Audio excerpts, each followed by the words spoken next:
ಮಿಥುನ ರಾಶಿಯಲ್ಲಿ ಗುರುವಿನ ನೇರ ಸಂಚಾರ. ಬುದ್ಧಿವಂತಿಕೆ ಮತ್ತು ವಿಸ್ತರಣೆಯ ಗುರುಗ್ರಹವು ಬುಧರಿಂದ ಆಳಲ್ಪಡುವ ಅದರ ಶತ್ರು ರಾಶಿಯಾದ ಮಿಥುನ ರಾಶಿಯಲ್ಲಿ ನೇರವಾಗುತ್ತದೆ. ಇಂದು ಫೆಬ್ರವರಿ 4ರಂದು ಮಧ್ಯಾಹ್ನ 1:46 ಮಿಥುನ ರಾಶಿಯಲ್ಲಿ ಗುರುವಿನ ನೇರ ಸಂಚಾರ ನಡೆಯುತ್ತಿದೆ. ಇಲ್ಲಿ ಈ ಚಿಹ್ನೆಯಲ್ಲಿ ಸ್ಥಳೀಯರಿಗೆ ಆಲೋಚನೆಗಳ ವಿರೋಧಾಭಾಸಗಳು ಕಾಣಿಸಿಕೊಳ್ಳಬಹುದು ಮತ್ತು ಈ ಕಾರಣದಿಂದಾಗಿ ಈ ಅವಧಿಯಲ್ಲಿ ಈ ಸ್ಥಳೀಯರು ಪ್ರಮುಖ ನಿರ್ಧಾರಗಳನ್ನು ಸುಲಭವಾಗಿ ತೆಗೆದುಕೊಳ್ಳಲು ಸಾಧ್ಯವಾಗುವುದಿಲ್ಲ. ಇದರ ಶುಭಾಶುಭಲಗಳು ದ್ವಾದಶ ರಾಶಿಗಳ ಮೇಲೆ ಯಾವ ರೀತಿ ಇರುತ್ತದೆ ಎಂದು ತಿಳಿದುಕೊಳ್ಳೋಣ. ಮೊದಲಿಗೆ ಮೇಷರಾಶಿ. 9ನೇ ಮತ್ತು 12ನೇ ಮನೆಗಳ ಅಧಿಪತಿಯಾದ ಗುರು 3ನೇ ಮನೆಯಲ್ಲಿ ಸ್ಥಾನ ಪಡೆದಿದ್ದಾನೆ. ಮಿಥುನ ರಾಶಿಯಲ್ಲಿ ಈ ಗುರುವು ನಿಮ್ಮ ಪ್ರಯತ್ನಗಳು ಸುಗಮ ಪ್ರಗತಿ ಮತ್ತು ಅಭಿವೃದ್ಧಿಯನ್ನು ನೀಡಬಹುದು ಎಂದು ಸೂಚಿಸುತ್ತದೆ. ನಿಮ್ಮ ವೃತ್ತಿಜೀವನದ ವಿಷಯದಲ್ಲಿ ನಿಮ್ಮ ಕಠಿಣ ಪರಿಶ್ರಮವು ಅದೃಷ್ಟವನ್ನು ತರುವ ಸಾಧ್ಯತೆಯಿದೆ ಮತ್ತು ನಿಮ್ಮ ವೃತ್ತಿಗೆ ಸಂಬಂಧಿಸಿದಂತೆ ವಿದೇಶ ಪ್ರವಾಸಕ್ಕೆ ಅವಕಾಶಗಳು ಇರಬಹುದು. ವ್ಯಾಪಾರದ ಮುಂಭಾಗದಲ್ಲಿ ಉತ್ತಮ ಲಾಭವನ್ನು ಸಾಧಿಸಲು ನೀವು ಅಸ್ತಿತ್ವದಲ್ಲಿರುವ ಒತ್ತಡಗಳನ್ನು ಪರಿಣಾಮಕಾರಿಯಾಗಿ ನಿಭಾಯಿಸಬೇಕು.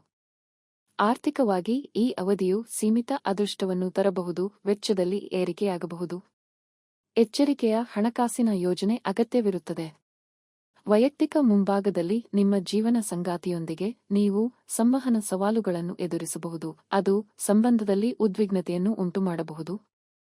ಆರೋಗ್ಯದ ಪ್ರಕಾರ ನೀವು ಭುಜದ ನೋವನ್ನು ಅನುಭವಿಸಬಹುದು, ಅದು ಅಸ್ವಸ್ಥತೆ ಮತ್ತು ಒತ್ತಡಕ್ಕೆ ಕಾರಣವಾಗಬಹುದು.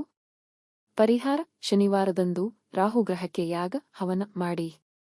ಮುಂದೆ ವೃಷಭ ರಾಶಿ.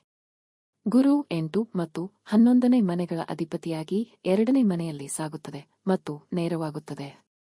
ಮಿಥುನ ರಾಶಿಯಲ್ಲಿ ಗುರುವಿನ ನೇರ ಸಂಚಾರವು ಹಣಕಾಸಿನ ಸವಾಲುಗಳು ಮತ್ತು ವೈಯಕ್ತಿಕ ಸಮಸ್ಯೆಗಳನ್ನು ತರಬಹುದು. ಆದಾಗ್ಯೂ ಇದು ಅನಿರೀಕ್ಷಿತ ಲಾಭಗಳಿಗೆ ಕಾರಣವಾಗಬಹುದು.